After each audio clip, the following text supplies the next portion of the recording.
Hello friends, I'm back with a new video. Hope you guys enjoyed my previous video in which I explained about the most important move, castling. Now in this session, I'm going to explain the remaining algebraic notation in chess which I left. I have explained all the basics and the fundamentals of chess. Now you're completely ready to learn the notation.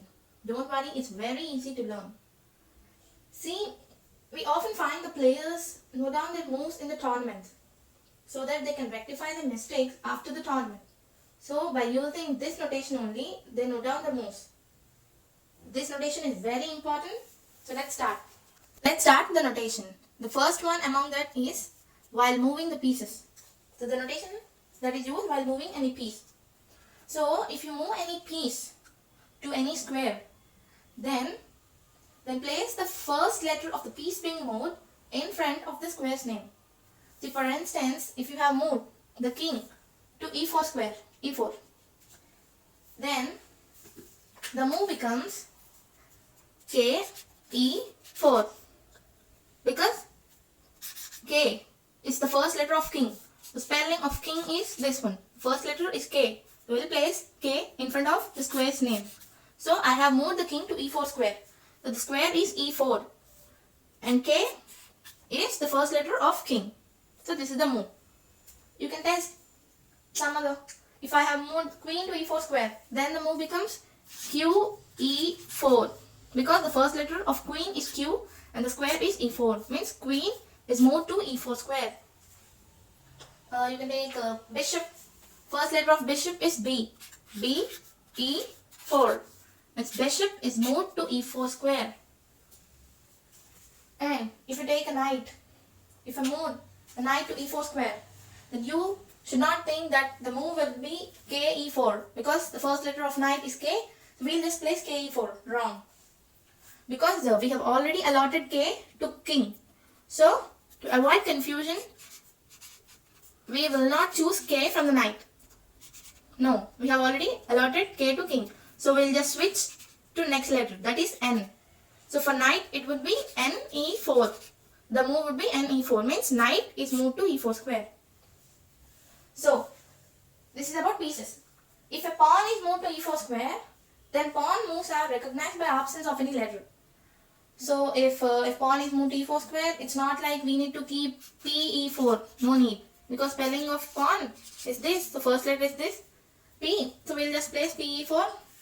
Like that some people think, but that is wrong. We have 8 pawns over here.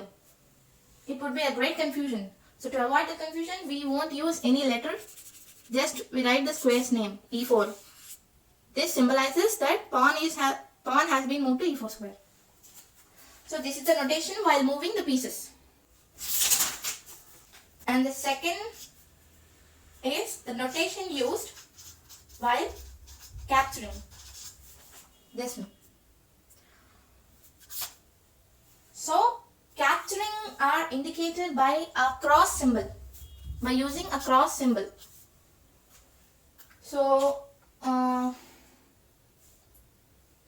for example, if you take, if a knight captures any piece that is on e4, suppose the position is like this. So here the white knight is capturing the bishop. So this move will be recognized like knight cross e4, means the knight has captured the piece on e4.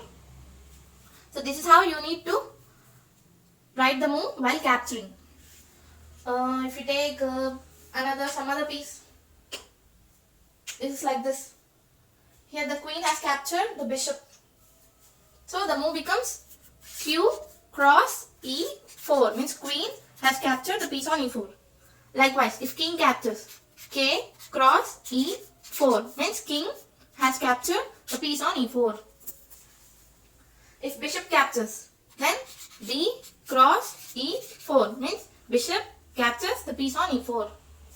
And if a pawn captures any piece, then that would be something like this. So here the d pawn captures the e pawn by going one cross diagonally.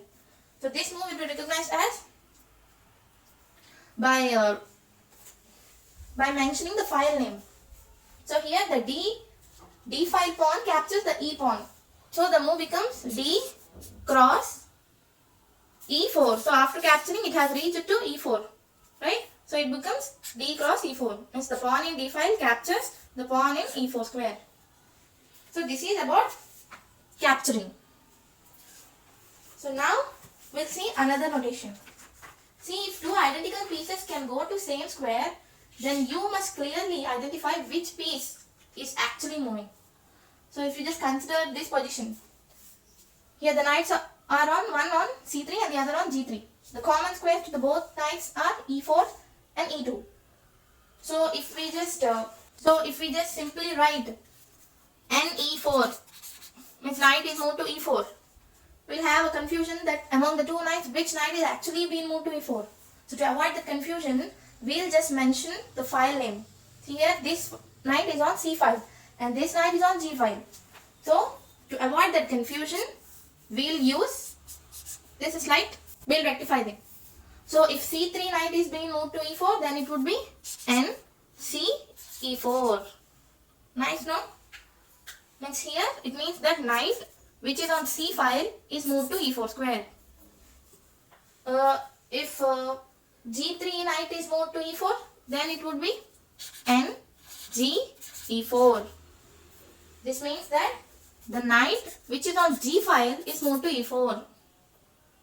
So there is no confusion. We can really know which knight is actually moving. So if the same pieces are on different files, we can note down like this. So what if the both identical pieces are on the same file? See here, both the knights are on the same C file. The common squares for the both knights are A4 and E4. If a knight is moved to A4, if we just write knight A4, then we'll have a slight confusion that among the two knights, which knight is actually being moved to A4. So,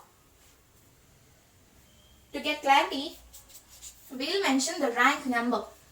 See here, the both knights are on the same file, but they are on the different ranks. This knight is on 3rd rank and this knight is on 5th rank. So we'll mention the rank number. So if the knight on the 3rd rank is moved to A4, then the move becomes knight means N3A4. Means the knight on the 3rd rank is moved to A4 square. If for example, the knight on the 5th rank is moved to A4, then the move is N5A4, which means that the knight on the 5th rank is moved to A4. No confusion, right? Very simple. So this is about the notation that is used while moving if we have identical pieces. So next notation is about the castling.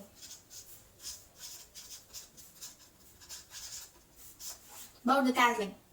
So as I said earlier, castling is of two types. One is king side castling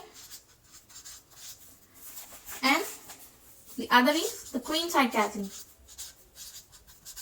This is known as short side castle, short castle, and this is the long castle. So the notation used while castling is very simple and different from the usual one. For king side castling, we'll denote it as O dash O. For queen side, we'll use O dash O dash O. So this is a short castle and this is a long castle. So this is king side and this is queen side. The castling is very simple now. Next notation is about the impasse. The impasse. See, let's consider this position.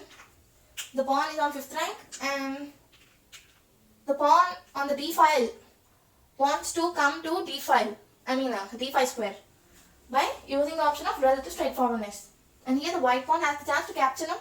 That's what impasse means. So here the notation will be same like capturing.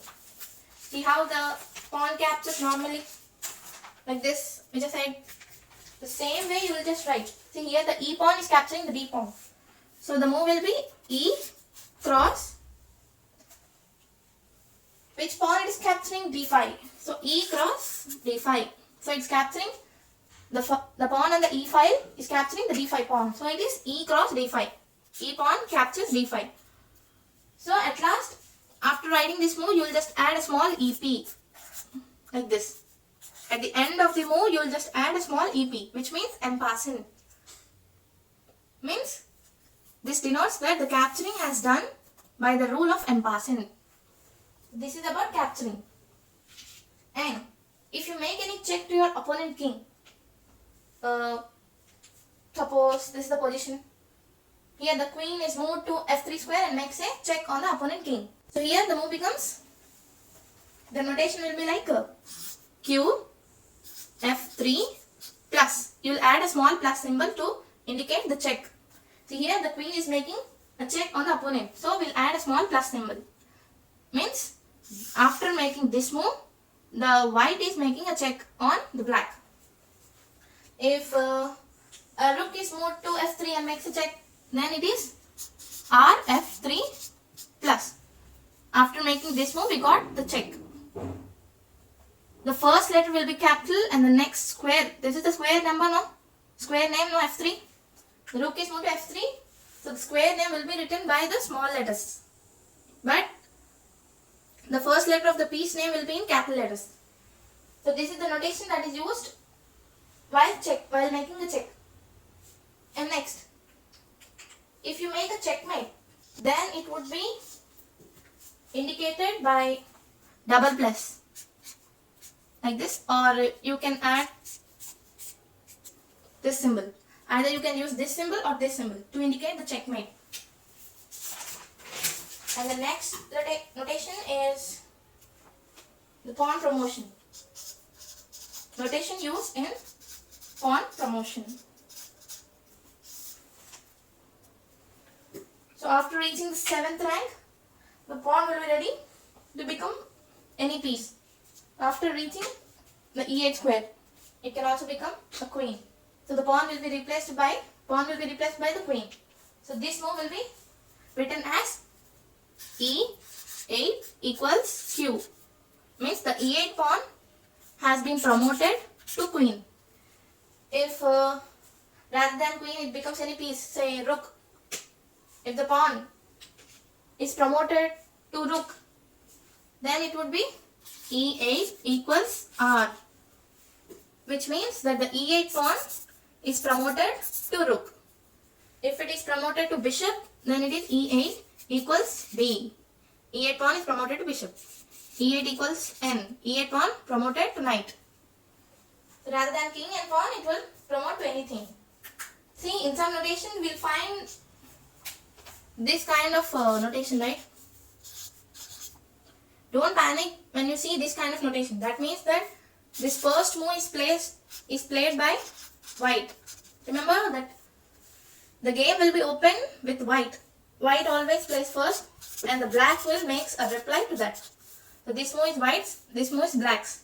And if you find any number in front of it, it means that these moves are played in the first move. So in the first move, white plays e4 and black plays e5.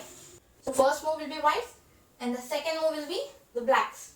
So if you make any excellent move, we'll use a small symbol hyphen after that move. And if you make any brilliant move, we'll use a double hyphen like this. And if you make any bad or a blunder, then it would be denoted by keeping a small question mark after that move. These are the small ways to indicate excellent move, brilliant move, and this is a bad move. So these are the symbols which are used in chess. I have completely explained about the notation. So you just try to practice it. This is the notation used while moving the pieces. If you just take the screenshot if you feel like you forget. This is the notation while capturing. This is the notation while having any identical pieces. This is the notation of castling. And pass, check and checkmate. Pawn promotion. And at last, while playing a game. So this is it for today. Hope you guys enjoyed. See, the algebraic notation in chess is very easy and very interesting also. So please try to understand and try to practice it. while playing games. You try to note down the moves. Let's become a habit for you guys so that it would be easy for you to note down the moves while you play tournaments. So hope you guys enjoyed today's session.